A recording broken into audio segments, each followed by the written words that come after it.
أن سيدي الشيخ علي الفاروجي رضي الله عنه يقول لي: إن استطعت، وهي نصيحة لكل مسلم، استطعت أن لا تنام ليلة الجمعة وأنت تصلي على النبي صلى الله عليه وسلم فافعل. قل هذا مجدي رشاد في مصر قال: والله أنا وزوجتي يقول وأولادي لا ننام مذ سمعنا هذا، جاءنا الخير العظيم.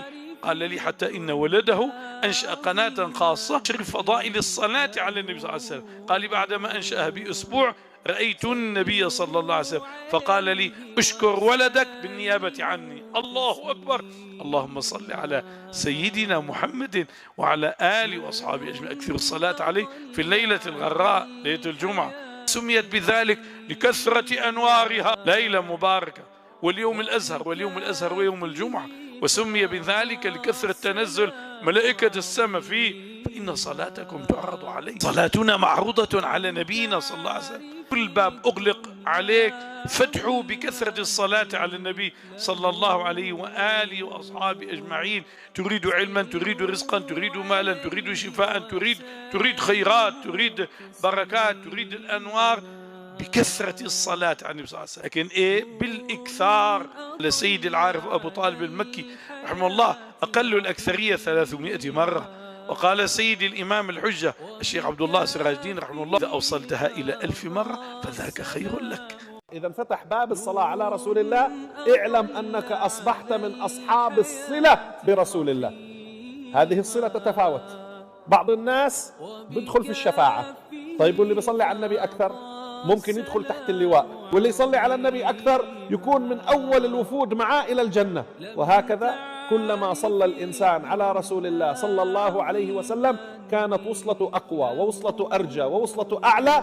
فما بالك إذا عظمت هذه الصلوات على النبي عليه الصلاة والسلام، كيف تكون وصلتك به في الدنيا؟ أقربكم مني مجلسا يوم القيامة أكثركم علي صلاة. صار بينك وبين سيدنا النبي علاقة، وانت بتصلي عليه الله بيفتح لك باب من المشاعر، الله بيفتح لك باب من الخواطر، الله بيفتح لك باب من المعاني. الله عز وجل بيفتح لك باب انه ايش اللي صار. طيب حتى هذا الجلد سبحان الله بيتغير، حتى لون وجهك بيتغير، حتى طبيعة نظرك لنفسك. كان الشيخ محمد اليدالي وفي القصيدة هذه يقول: تراءى من حبيبي لي محيا أهيم بحبه ما دمت حيا. بعدين يقول فيها: إن أبغضتني أبغضت نفسي وحبك لي يحببني إلي، وحبك لي يحببني إلي. ليه بتصير؟ واعلموا أن فيكم رسول الله قوية جوات. يا بخت من صلى على النبي، يا عز من صلى على النبي، يا هنا من صلى على النبي. يا أيها المشتاقون لنور جماله صلوا عليه وسلموا تسليما. تخيلوا يا أخوان، الصلاة من العبد دعاء. ملائكة عندما تصلي عليك يعني تدعو لك. تخيل مليار ملك عم يدعو لك.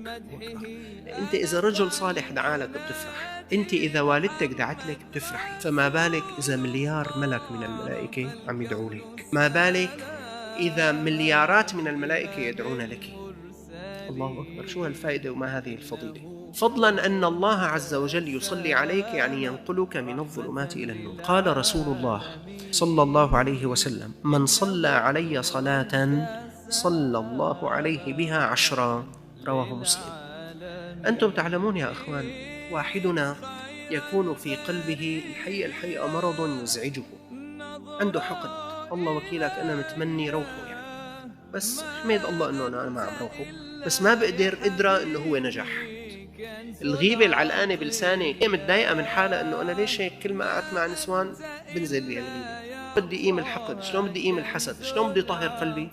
ليس لك إلا ذكر الله والصلاة على سيدنا محمد صلى الله عليه وسلم، لأنك بالصلاة على النبي صلى الله عليه وسلم مرة واحدة يصلي الله تعالى عليك بها 10 مرات.